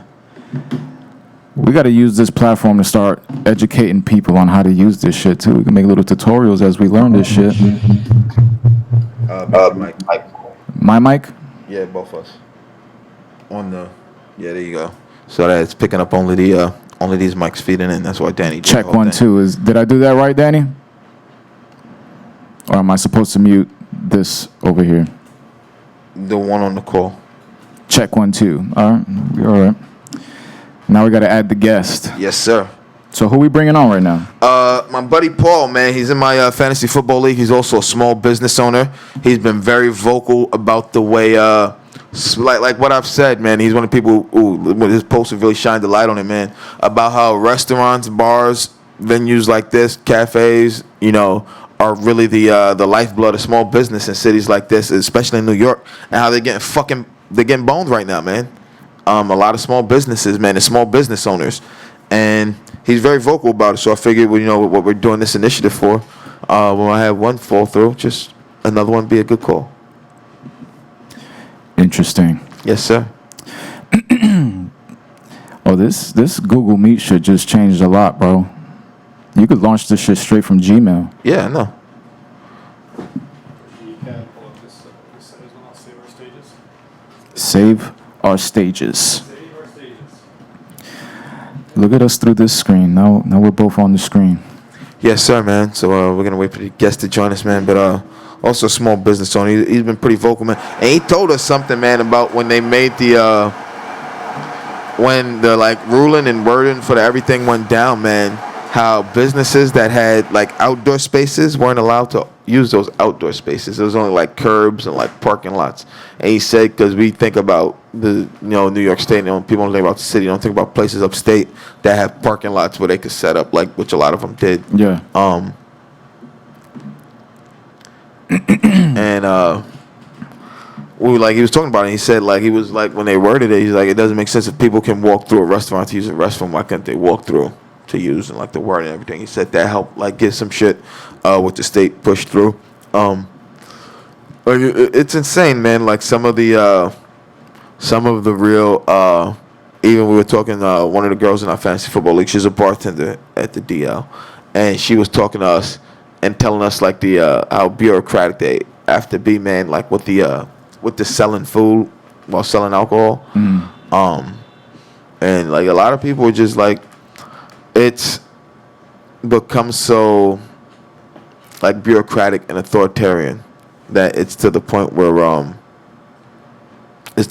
people are almost like just why like I was there when we were at the DL last Thursday, man. Like people were like dicks about the whole mask thing, walking around, people wanting to go dance. Like, listen, you can't be on the dance floor. Like, there's music playing, but you can't be on the dance floor. You know, you want to dance around, you have to dance standing up at your table. That's your dance space. Is that the deal? Yeah. And then other people not wanting to wear that mask, like thinking they can walk around like with no mask on. Like if you get up to move from your spot, go to the bathroom, go outside, smoke a cigarette, go downstairs, grab cash, go do anything, you have to put a mask on, even no matter what you do. Like you have to have your mask on if you're not sitting with your group or at your table, man. And like I saw people like that just like arguing about it. It's like, yo, like you have to wear it walking anywhere. Like why you think it's not going to be an issue coming here, man? And like just everything going around with everything right now in businesses, man. Like a lot of people are getting like hurt, bro. Like, and I don't think people realize how many small business owners they probably know that are getting boned by this. I don't understand. And not just your friends. And I think people think of small business owners, they think of people like what, like a clothing line, Yeah. corner store. They don't think of a restaurant as a small business. They don't think of something like this as a small business. These are small businesses also, and you know, just right over the head. Why do people like this anti-mask movement? Like, it's very hard for me to comprehend that shit because the mask is also to protect you. It's not just for the people. It's not just so you don't go around coughing on people. It's that so you don't breathe in shit that other people are coughing or other people are sneezing. Like, so when you walk around and you protesting wearing a mask, you just Brian Pillman. Now you loose cannon. Like people that are like, I see these videos of people who want to get upset for not wearing a mask, and I get it, shit, right? As an American citizen, if you can't look around the world and see that the countries that when this was all happening and got it right and they're back to normal, they not have discussions of shit, kids be in school, should we reopen this? It's like, hey guys, go back to life is kind of like normal. Still wear your mask out if you're out in public. You know, don't wash your hands. Keep taking precautions till we fully understand it. But you guys did what we asked you to do. We appreciate it. We got the numbers down. People stopped dying. Not really infections going on anymore. Yeah. Go back to life. You know, kind of normal, guys. But just remember, it's still out there, guys. You know. And all they did was wear a mask, stay home when they were told, you know, and the whole world got it. And instead, this is where we are right now. Instead, this is where we are. And it's insane that that this is what's going on. See, this is what Danny was talking about before. This is saveourstages.com. And it seems to be all about telling your legislators to save independent music venues. I know a lot of the music venues across the United States took huge hits. Then they just passed some shit saying that you can't sell tickets to shows inside of bars and clubs anymore in New York City. Yeah, they said you can't. Yeah, it's like they're trying every which way to fuck little people, man. And it's really just, I mean, if you can't look at these things and you can't see that people are getting the raw deal for no reason. Venues. There are thousands of venues across the country. There's a list by state and by city. It's insane. Holy Oh shit. shit. That's Damn. nuts. That's only Arizona. Southern California. Oh, man. Damn, this is crazy. This is nuts. Central California, wow. The But- National Independent Venue Association. So this almost looks like a live music, the book that they did for the first live book, Yeah. the guide. Got a nice little federation of God damn. venues together, man. I gotta see. Let's just check out New York. Damn, we only on Connecticut. Yeah, that list just goes on and on and on and on and on. Oh, man. There's Minnesota. I actually pulled the information from New York. There's 140 plus venues in just New York City. 140 on the list. Shh. I've played a lot of these places too. I'm almost to New York. I'm at New Mexico. God damn. Oh, here we go. I'm at New York. Let's see. Caroline's on Broadway, City Winery. So all of these venues have been affected by this COVID-19 pandemic. They're still closed. All these Arlene's Grocery. No, there. I saw something, I think Mike McHugh had put it up, Save the Bitter End. I think they're doing like a relief live stream or some shit trying to keep that place The open. bitter end is suffering. Yeah. I'm looking for them. I don't see them on here. I thought they. Do you think they'd be on here? This is nuts. This Damn, is- Our Wicked Lady. But it shows how many people, man. And this is Pete's Candy this is Store. I guess this is a bigger, so for people to realize, I guess this is a bigger look at it, man, across a bigger stream of how many people are affected by this, man, across the country, man. The Bitter End I'm is looking at listed you. on the T. Oh, they're on the T, the bitter end. Bowery Ballroom, Bowery Electric, the Delancey, Cobra Club, that's up the the block DL. on. Oh my God, the DL, man! Shout out to the DL. That's the homie, the Delancey, the DL. Go back up. I'm sorry, the Cobra Club. That's up the block on Wyckoff. Over here? That's on Wyckoff and I want to say Troutman, maybe. The Paper Box. That's over there. On that's where we did the shit with IOI. Jeez. Yeah. Going through this Paper kinda quick. Box. I have to look at this on my own. You're going kind of quick for me. Village Vanguard. God damn, bro.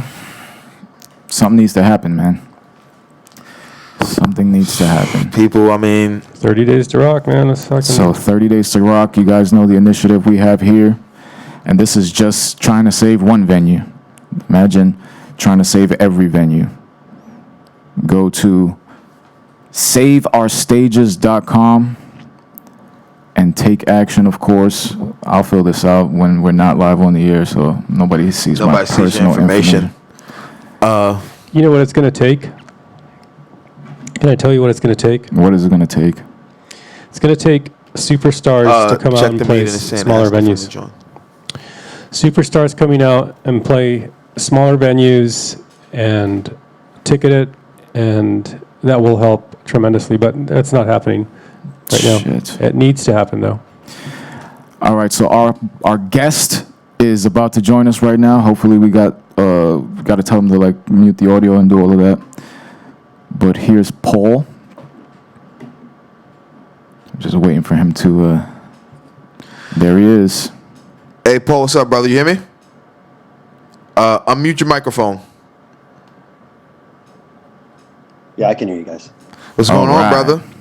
How you doing, Paul? Since last night, I'm good. Yeah, nothing tragic has happened since we finished our draft. So I'm that's good to know. Good to know. No injuries, nothing. We're all still chugging forward ahead, man. But I was just discussing with these guys about everything with small businesses. It's crazy. We were just looking at a thing that our buddy brought up to us called Save Our Stages, and we just saw the DL and the Delancey on there. Yeah, so I got contacted by Save Our Stages, I guess, back in June when they started organizing, if I would sign on. Jen Lyons, who's been a really good friend of mine for years, one of the first female promoters, first Caucasian female promoter, I think, in the city that really understood grassroots hip hop and understood what that meant for the city, got me involved. And, we've had a couple of calls. Some specifically tied to the discrepancies and the differences between venues that are owned by, white Americans and white privilege as opposed to, getting upstart people of color who want to be in the industry, how you kind of get things going. And it's a slippery slope, as you guys know, because there's the grassroots part of it, and then there's the commercial part of it. And when you look at the commercial part of it, some of the commercial part of it nobody wants because, usually it's guys coming off the block at like 1:32 a.m. They roll into the club cash heavy. They're trying to, get it done real quick. And that's kind of when all the bad stuff happens. So I've been involved with them since June, and, anything I can do to help those guys, it's kind of all hands on deck right now for all aspects of our industry. I was just telling them also, man, one of the things you were discussing last night, man, about the thing where the original outdoor seating came down, man, how they weren't gonna allow like certain places that had actually in their venues outdoor spaces to use it, man. You want to explain that so that I'm pretty sure you could work that better than I could. The way. Yeah, you talking about the inclusion of backyard spaces, and rooftops that we spoke about yesterday. Okay, so so New York is a really messed up state because you've got the state, which is everything but the 5 boroughs, and then you got the 5 boroughs. Now, a lot of times in government, they look at New York State as downstate and upstate, whereas Hudson Valley is probably the deciding line, right? So anything south of the Hudson Valley is considered downstate, if you will, right? So when the executive order came from the governor's office to regarding outdoor dining, the original executive order did not include certain aspects of the business of the industry that are a major factor for New York City businesses, rooftops and backyards specifically. Now, as with all government and policy and laws, when they first come out, not all of it makes sense. So the original executive order said, if I had a restaurant and I chose to participate in the open streets dining program and decided to have some tables outside, whatever, if you're a patron in my restaurant, you can walk in and use my is it all right? And you can walk in. Can you go to mommy for 1 second, please? Sorry. So good, bro. You can use my bathroom, but that doesn't make sense. How can you walk into a place that technically isn't clean, that you're not supposed to be walking into to use a restroom, which we definitely know in the city isn't clean, and you can't walk in and walk up to a rooftop or walk through to a backyard? And so through our efforts with the Hospitality Alliance, I'm a founding trustee of the New York City Hospitality Alliance, through our efforts, I called that out and I said to him, how is that fair? So if you look at the DL, we're actually classified as an eating and drinking establishment. We're a restaurant technically, which would allow us to participate on our rooftop. And so without them changing that executive order, we wouldn't have been able to. And they actually amended the executive order to include rooftops and backyards. Yeah, man, because That's crazy. I think we had a slice of pizza at a neighborhood place that has tables in the street last week.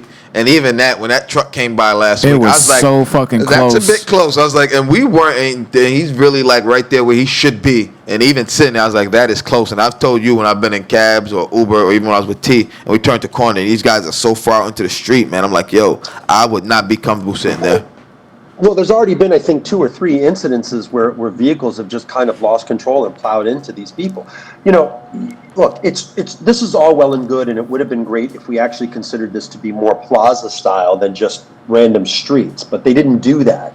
They didn't follow the European model that way and say, okay, we'll close off. I'll give you an example, and I'll do what I know. So Ludlow Street between the Lancey and let's call it Broome for 1 block. We'll call it Broome, okay? There's no reason in the world that should not be closed off to be a plaza. In addition to the DL and Hotel Chantel, you have 2 or 3 other venues closer to Broome. If you close it off and made it to a plaza, then there's no vehicles running down there. Now, if there's an emergency, NYPD and FDNY are always saying, well, how do we get emergency vehicles in there? And, I guess that's something that you have to plan. But again, cities don't plan when they're in an emergency, they react. And so when you're in a prolonged emergency, they're still not planning. So, we have dysfunctional government on all levels.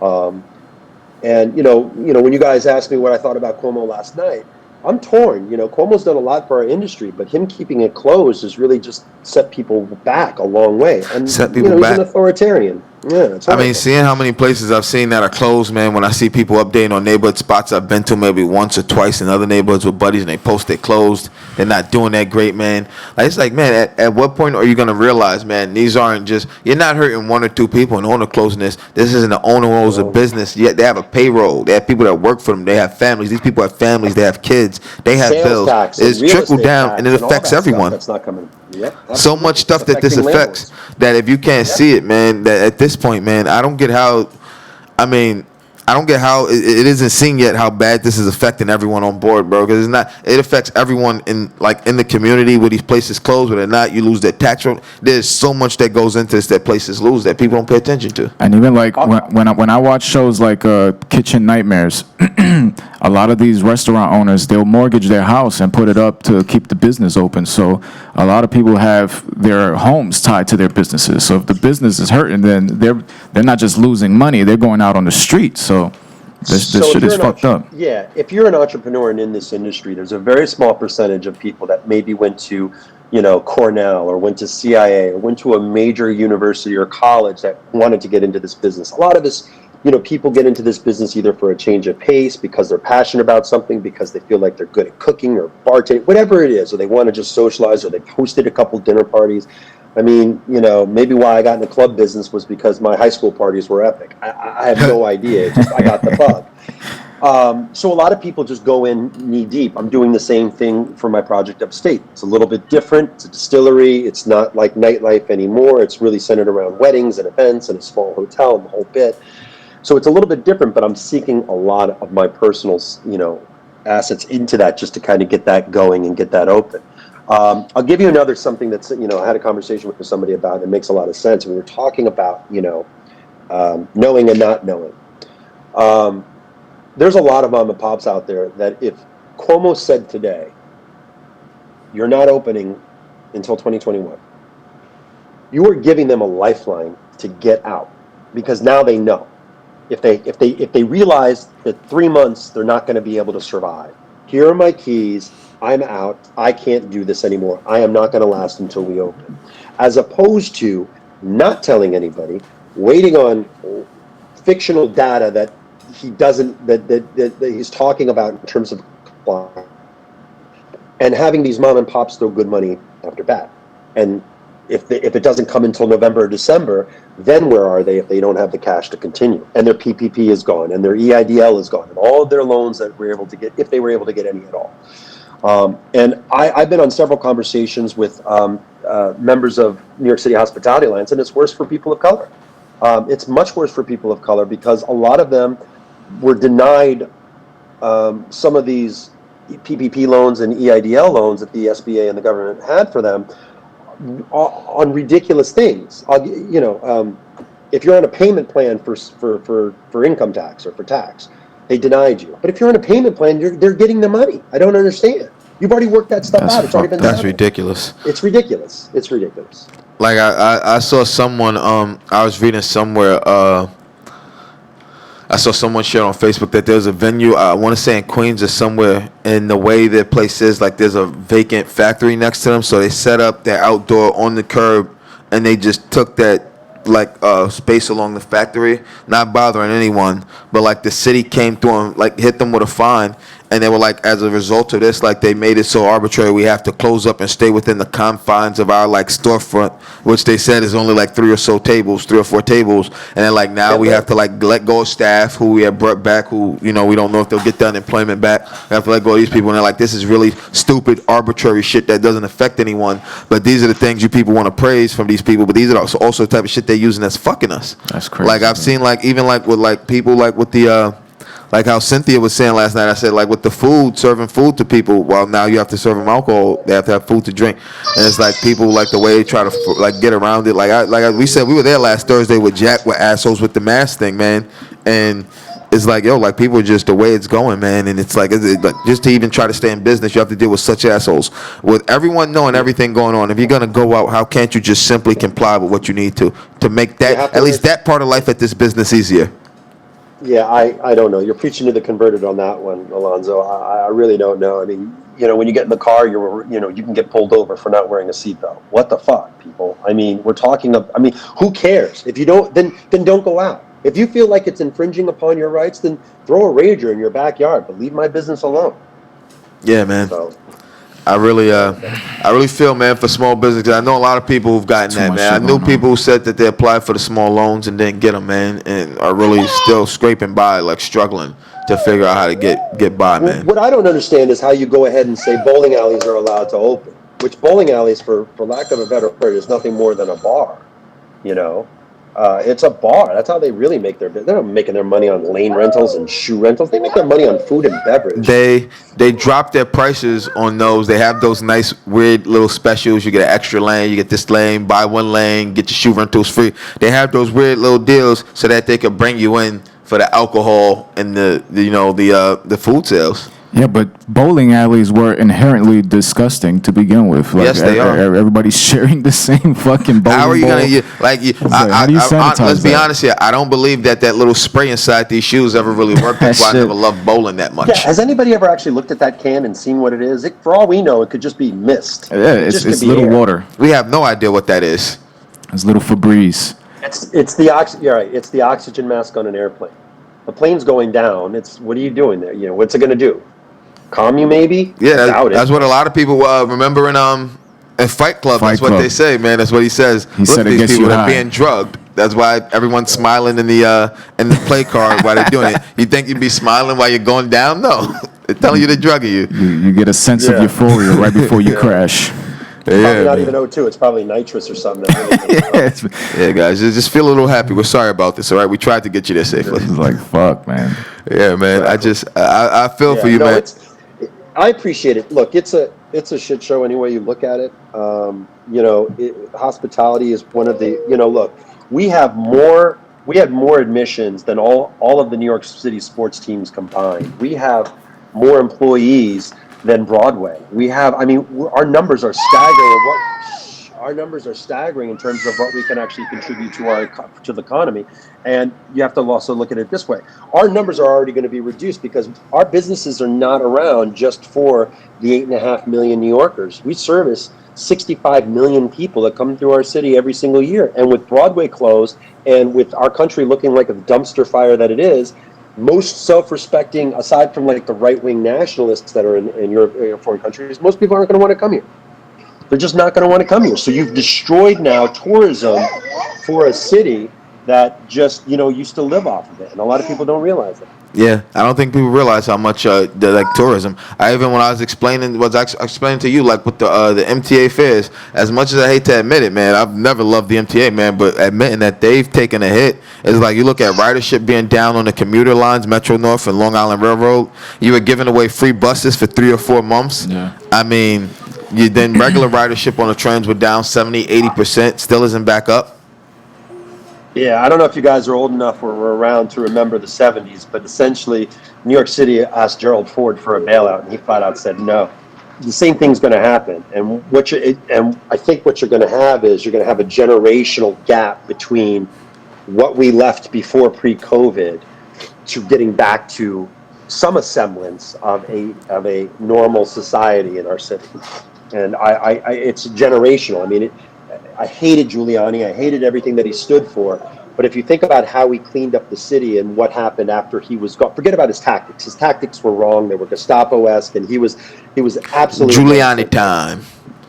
Yeah, and now he's a complete whack job. But if you take a look at what happened with that, it did bring back tourism and brought back a lot. And you weren't accosted every time you walked down Times Square to go, to a peep show or whatever. It became Disneyfied, and it attracted more people to our city. So I'll take that any day of the week. But how we got here, I don't agree with. Yeah, I believe that the city will recover. I think true New Yorkers are resilient. I think this New York City is dead thing. I think you'll see real New Yorkers fight that as hard as they can. We're gonna fight it. I'm gonna fight it, man. I love this city with all my heart. This city, I tell everyone, the city's made me the person I am. And Yeah, I agree with you. I agree with you that the city will come back. But when you think about where the city government is right now, the city council is so left, so left. I mean, more left than De Blasio, if you can imagine that. I mean, left. And when you talk about, look, liberals and Democrats are horrible at branding. When we talked about climate change, we called it global warming. And so as soon as it starts snowing in a really bad winter, you have all the naysayers saying it doesn't feel like global warming when they don't understand what global warming is. that's why I used to tell everyone, if you want to have that conversation, that's the word to use, climate change. Yeah, and it's the same thing with defund the police. You're going to have police. Everybody knows that. But take away the programs that the police suck at, like responding to mental health patients, or dealing with certain issues that are how they are dealing with certain issues involved around racial inequalities, what their tactics, the tactics that are being used on the citizens. Those are the things that you can affect change. But the second that you start saying defund the police, you're going in a different direction where you're not going to have the police to work with anymore. And that's what we have. We have a city where one of the reasons Cuomo isn't opening up restaurants is because he believes our city will not be able to handle the compliance. And if that's in fact the case, he might have an actual argument in that the police right now are not responding to anything other than violent crime. That's all they're responding to. And, look, that's why I think, yes, I agree with you, Alonzo. New Yorkers are going to come back. The city's going to come back. There's no doubt about it. But we have to fix government first, and they have to understand that it just can't be about the communities itself, but the businesses within those communities, and not just the residents, but the businesses within those communities. Because unless you include that, you're not, you're going to have complete gentrification, and what's happening in Manhattan, what's happening in parts of Brooklyn, and certainly in parts of Queens, you're going to have all over. South Bronx is already becoming that. Yeah. And so I think that's when you start having those major issues. I totally agree with you. And one thing I'll say with this, and that's also, I think you're 100% right, with the way the far, I don't want to say the far left, the way Democrats and liberals brand certain things, because I don't think any sane person is going to say defund the police and look at it as defund the police and let's get rid of all. Like some of these cities that are like these city councils that I've seen vote to disband like their police departments, like that's fucking insane. Like who are you going to have respond if there's like an actual major incident? Like you're going to have a group of community activists? Like that's not the way that goes. But, you know, people are just not being educated enough and they just to know what the fuck it and means. then people hear it and they also like, no, don't defund my police. That like, and I get that creates such a stigma on it when it's like, guys, let's have this discussion, because when you think about it, you're 100% right. And even if you do need cops to respond to this, there should only be specialized units. Exactly. You have specialized units that respond to other things. You don't send a regular cop into the harbor to respond to a body. You don't send regular cops to go respond to an issue in a high-rise building where you may need ESU or something. You have specialized units. So maybe specialize these units. Still train other people. And one thing I keep stressing is if the training needs to be made up and it needs to be this bad, man, maybe like if there's people, you have to look at how they said with the new rules in football, how when coaches who couldn't coach the new way to stop hitting for the head, maybe you just shouldn't be here anymore. If you can't deal with the new training to make things better, maybe this job isn't for you anymore. And I think that's a real conversation that this country needs to have with people in all places. Because one thing, when I go somewhere and I have to deal with someone that's like, listen, I get this is your job. I'm not being mean. This is your job, not mine. So let's get this figured out, because I'm trying to be as nice as I can here. Like, and people have known me to be a dick. Yeah, I agree. And the other thing that you have to consider is that the New York City Police Department is larger than some countries' military. It is the largest police force in the world. It is like, yo, if I'm not mistaken, what we say a couple years ago, I believe they'd be 19th or 21st. If I'm not mistaken, 19th or 21st. Yeah, you're right. Somewhere around their largest army. Yeah, I agree. But look at Camden, New Jersey. Now, to me, that's a really interesting experiment, because Camden said our police force is systemically so messed up that we're not going to be able to fix it. So what we're going to do is we're going to disband it, and we're going to start over and make it work from a community-based policing. And so if you take a look at the turnaround in Camden, New Jersey, over the last 10 to 15 years, whereas you wouldn't be if you were in Philadelphia, you would never go through Camden to get home. You'd go around it or whatever. But now you've got Rutgers there with their medical school. You've got all of this development. You've got all of this turning around because they basically had a police force that was small enough to say, what we're doing isn't work, so we're going to disband this one, but we're going to start a new one under the auspices and guidelines of community policing. That works. New York City, you can't do that because you can't disband an entire police department of close to 40,000 officers and men and women and say we're going to start all over. You can't. It's impossible. It's a bank. It's too big to fail. Sorry. Yeah. I mean, just one thing I tell people when I talk to them about the NYPD is government. I think that comes from the police commissioners. The city doesn't have a great track record of the executive officers being from within those communities. Women finally just started getting promoted to upper ranks. I think, you're going to see more and more people of color hopefully get promoted from within those ranks. And I think that's what's happening, because if you take a look at what NYPD looks like now, as opposed to what NYPD looks like 15 years ago, it's completely different. It actually looks more and more like the community. Now, New York City, too expensive. So most cops can't afford to live in New York City. So you had a lot of white guys coming in from the suburbs, and that was their job. Makes no sense, because that's not their community, and how could they care? And there were very few officers that said, this is my precinct, I may not live here, but this is mine. And so, those are part of the problems that I see, that I speak to, a lot of guys that are at 1PP. I have a lot of the New York City Nightlife Association, prior to becoming the Hospitality Alliance. We actually came up with best practices guideline, first of its kind, working with NYPD. Back in 2007, and we have 3 editions. So I'm on a working group that works with a lot of top brass at 1PP. And the conversations that I have with these guys is they know it, they get it, their unions are strong, and they're trying to get away from that lock that the unions have without making themselves a pariah within their own organization. Yeah. And that's the conflict they have. So. I've said it a bunch of times. Obviously, us. We've worked in the nightlife. We came from nightlife before. My brother met you, and I met you guys afterwards. We always worked, so we always had a close relationship with a lot of cops in the precincts we worked. Hear you. You can't hear me? Uh-oh. Check 1 2. Check 1 2. You hear me? Just lost your audio, guys. Uh-oh. Can you hear me? Yeah, we still hear you fine. perfectly. We hear you fine. Hello, hello, hello. You can hear me? Yeah, we hear you perfectly. I don't hear you guys. Let me see. Let me try one thing. All right. Did the battery run out on his Beats? You got Maybe. Bluetooth headphones. Are those Beats? Yeah, looks like Beats. Yep. Are your headphones still good? Did your batteries run out on the headphones, maybe? Because now I don't hear you at all. Let's see if we can. God damn. All right, well, looks like we're having a bit of a technical... Can you hear me now? Yeah, we're back. Hello? We hear you now. You hear us? I got nothing. Let me try it without. Check 1 2. Yeah, I think the batteries on his headphones died. Have to resync them, maybe? That's that Bluetooth. That's why I still go wired with everything. You know me, man. I'm straight aux cord. I need that wire. Hello? Hello, you hear us, Paul? Why can't I hear you? Oh, man. I could try calling in. Yeah. See if this works. So we're gonna try to get this. All right, we're going to try to get little this sorted out situation real fixed. fast.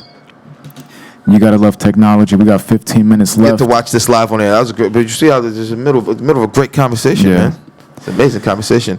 But you see now, everyone can witness and understand everything that goes in the small businesses, man. And just what he was saying about defund the police and global warming, you come up with these names that people don't understand fully what they mean, and they can easily just be I tell everyone, you can't misinterpreted. have a conversation start global warming. Yeah, Conversation climate change. That whole defund the police shit. Like, You really want to live in a world without police? without police officers responding, It's everyone's like, had to come call on, cops bro. for something in their lives. Even the toughest gangsters, have had to call the cops once or twice. That shit is like the craziest shit Hey, I've ever. sorry about that. I just dialed in, guys. That's better. It's all good, brother. Can you hear us now? Yeah, All right. I got you. I can hear you now. We're back on. So yeah, man. What we were saying about like when in nightlife, we've always had to work. When you're doing that, you have to work closely with the officers around you if you want to survive, man. And you have to play the game. And the one thing I've always realized, like a lot of them are nice. Like the higher ups are people who get it. The higher ups understand the situations. It's just getting it down to the lower level. These guys, some of them coming out of the academy. Some of these, like you said, the union hold on them is strong, man. The union view is strong, and even in unions in general.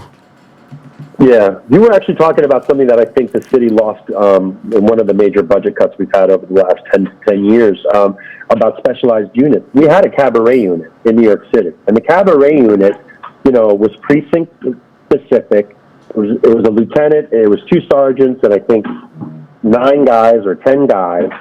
They worked at night. They knew the owners. The owners knew them. If they would come by and communicate, hey, I got a larcenist that's been targeting clubs or bars in your neighborhood. Keep an eye out. If any, we worked together, and the city just cut it out from underneath us. So when they did that, they lost that specialized policing. And so you can't just in New York City. I hope everybody's learning now that you just can't throw the baby out with the bathwater in terms of how you do policing. That it's not one size fits all for the city. Yeah. Now, if you take a look at community policing and how we've shifted away from stop and frisk to community officers who understand who the residents are, who understand who the businesses are, that to me is the step going in the right direction, because you can't just go in with the iron fist thinking that everything's going to be a conflict. You have to be able to go in and say, here are my cards. Mm-hmm. I'm an open book. I need to stay in business. How can I help you to help me so you're not up my butt all the time? And that's kind of what we need. That's 100% what we need, man. But we got about 13 minutes left on the show, so we're going to wrap up, Paul, man. I want to thank you for coming on and sitting with us this long, brother, man. This was an amazing talk, live man. hand clap. Live hand clap. I need to give one for Paul, Danny, man. Thank you, Alonzo, brother, for coming on with us, Danny, bro. Alonzo, anytime you guys want to have me on, I'm happy to do it. I think we're going to have to do this again, man. Happy to do anything for my new commish. Thank you, sir. I love the love I'm getting from everyone that's new commish, man. I'm loving it, man. I love you guys. Listen, we got our draft done in 2 hours. I don't know what the hell. That's amazing. Usually, we're usually done at that time. We were done last night, and we start at like 5 or 6.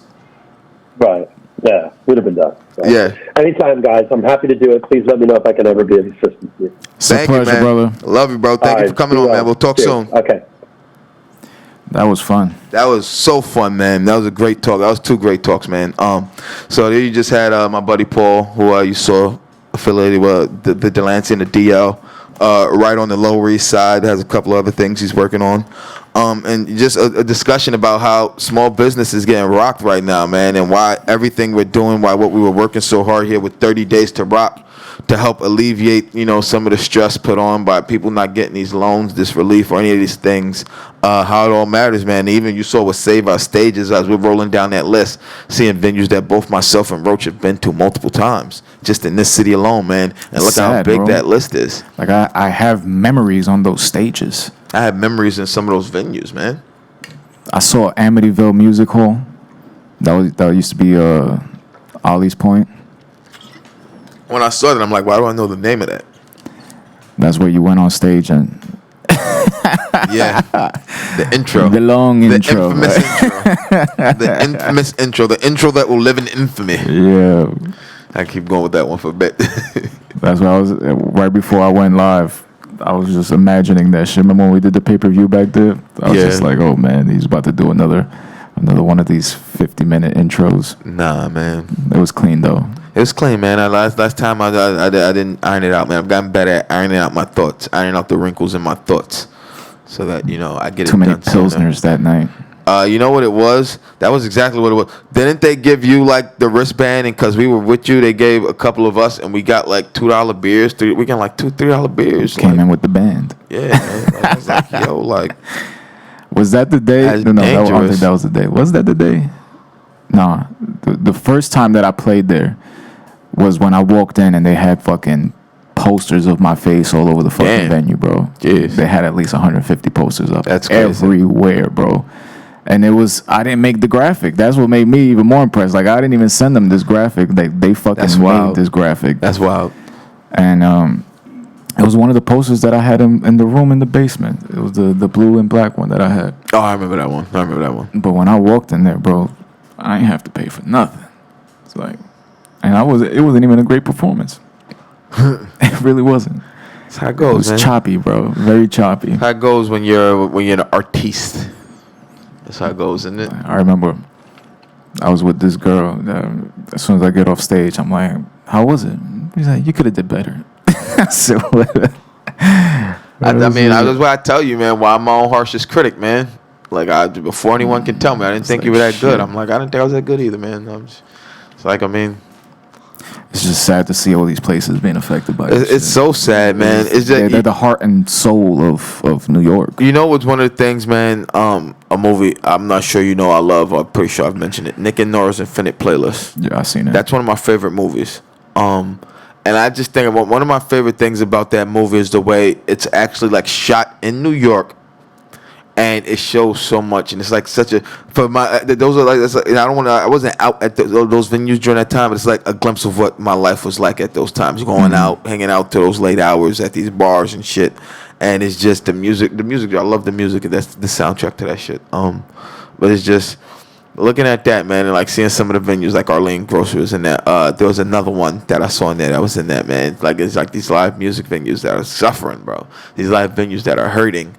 And I mean, it's like you walk down the city, and every two venues or two stores, whatever, you hear the live band playing inside. Like, that's what brought people out. You take that shit away, what are people doing? They're sitting on the sidewalk, damn near getting sideswiped by a truck, just to have a slice of pizza.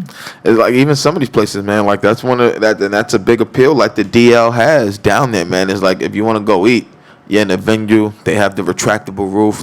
All the windows open up. You get a nice air in there. They have the fans blowing air around. Remember all the painting nights that they would have at the DL, where people would go and do like specific like Wu-Tang night, and everybody got to paint a Wu-Tang picture and shit like that. Live DJs, live performers. Like, I've been to them shits. Yeah, man. Like, there's places that do other things. Like, we've been to places that do like them fashion shows in bars. Like, they've done smaller events. And I mean, these places that do these events, man, it's not just bars. Like, they do other things, and not allowing these congregations or groups, and not allowing these places to even try to figure out or work with these places to figure out a way forward. You're not going to realize what you've done to this city until it's too late by not allowing these venues to open, and you won't realize it every until New it's Year's. too late. Every New Year's, you would talk to me about the fact of you made a lot of money at the door on New Year's. Do you think you're gonna make a lot of money this year? I don't think I'm working New Year's this year. I didn't work New Year's last year. Since I've had my new job, I haven't worked New Year's. Because obviously, I was a bit better off financially, and I had been working. I was working a much crazier schedule doing this new job. I'm working 6 days a week. So if that was a day off, with it being like I was off, I was taking it off. But when I did do it, man, just like tourism in Times Square, bro, where I'm just like I'm beating people, and like I'm not gonna lie, I'm beating people in the head, man. Like like dig it. Like, as it got, and I'm not gonna lie, I would go on a person by person basis, bro. Like, I remember one time I had some homies come up to me, the last one I worked, and they came up to me and it was like, "Yo, we play for the New York Jets," and you know me, I'm a Jet fan, so I'm immediately like, "Nigga, no, you don't." In my head, I'm like, "Niggas, no, you don't." I like, cool. They had some chicks with them, some bad chicks with them. And it was like, "Yo, we want to, come in, chill, drink." I'm like, "All right, cool." It's like, this open bar. No, they let people out come see the ball drop. They say, it's they play for the Jets. So immediately I'm like, "All right, you play for the Jets. I'm about to see what you talking in." I said, "For you guys right now, I'm gonna have to get you a wristband. I'm gonna have to take you on anything." And I'm like, it's gonna be $500 a couple. $500 a couple. You say it's for you guess. I'm like, it's open bar, all that shit. What they were already charging people for tickets. Yeah. And I'm getting into the crunch time. I want to make some money. And like, y'all out here, y'all cold. Y'all ain't got no jackets on. Let's see. You want to keep walking around or you want to pay? They start politicking. They like, "Yo, anything else you can do for us?" I'm like, "All right." I dropped down to $200 a pop per person, not per couple. 200 pop is $400 a couple. I just dropped it $100 per couple. Still. Nothing you do for us, man? Like, nah, chill. ain't in no damn Jets. Yeah, you ain't no goddamn NFL. But I know, even it's crazy. I know what a fucking practice squad member makes, and a practice squad member should have. The way you guys want to be out here balling, you should have been able to. If the way those chicks looked at them, it's crazy. After the ball dropped, I still saw them walking around the street like y'all didn't find nothing to do. Like there were people. I would go like a tourist from out of town who I knew was like super from out of town, didn't know Times Square would be like this. Thought they would maybe walk in the spots. And I knew they were out of town. They were just trying to politic. I wouldn't beat them in the head like that, like a man and wife. Like there's one time. Yeah, but if somebody says that they're part of the Jets, like, if that's your opening, you think nah, bro. And the craziest thing is earlier that year I had met one of the dudes from the Jets, and he was up there not at that location, but at the one in the Palisades after a game, and he signed the football. We took a picture with him and everything. Man, cool. Lorenzo Malden. They eventually cut him. He fucking. I think they were hoping that you weren't a sports fan. Yeah. They could have got away with that shit. Anybody else would have been like, yeah, cool, go ahead, guys. Yeah. Yo, can I get a picture? Get your homies from the Jets. Like, nah, dog. Like, nope, no, sir. Like, but there's a lot of people. There were people like if I saw a couple, like they were out, I looked like they were trying to do something, maybe fell up well, and I worked on it base by base. Like I remember. One time, man, last time too, man. I'm not gonna say who, but one of the homies, man, said, told me come down. He was trying to let people in for like 20 a head, bro. Like a group of like 8 for 20 a head. Like, get the fuck out of here, man. I'm like, yo, it's at least 100 a pop. I was like, at least a group of 8. I'm gonna make 800 off of you. At least 100 a pop. Y'all ain't with it.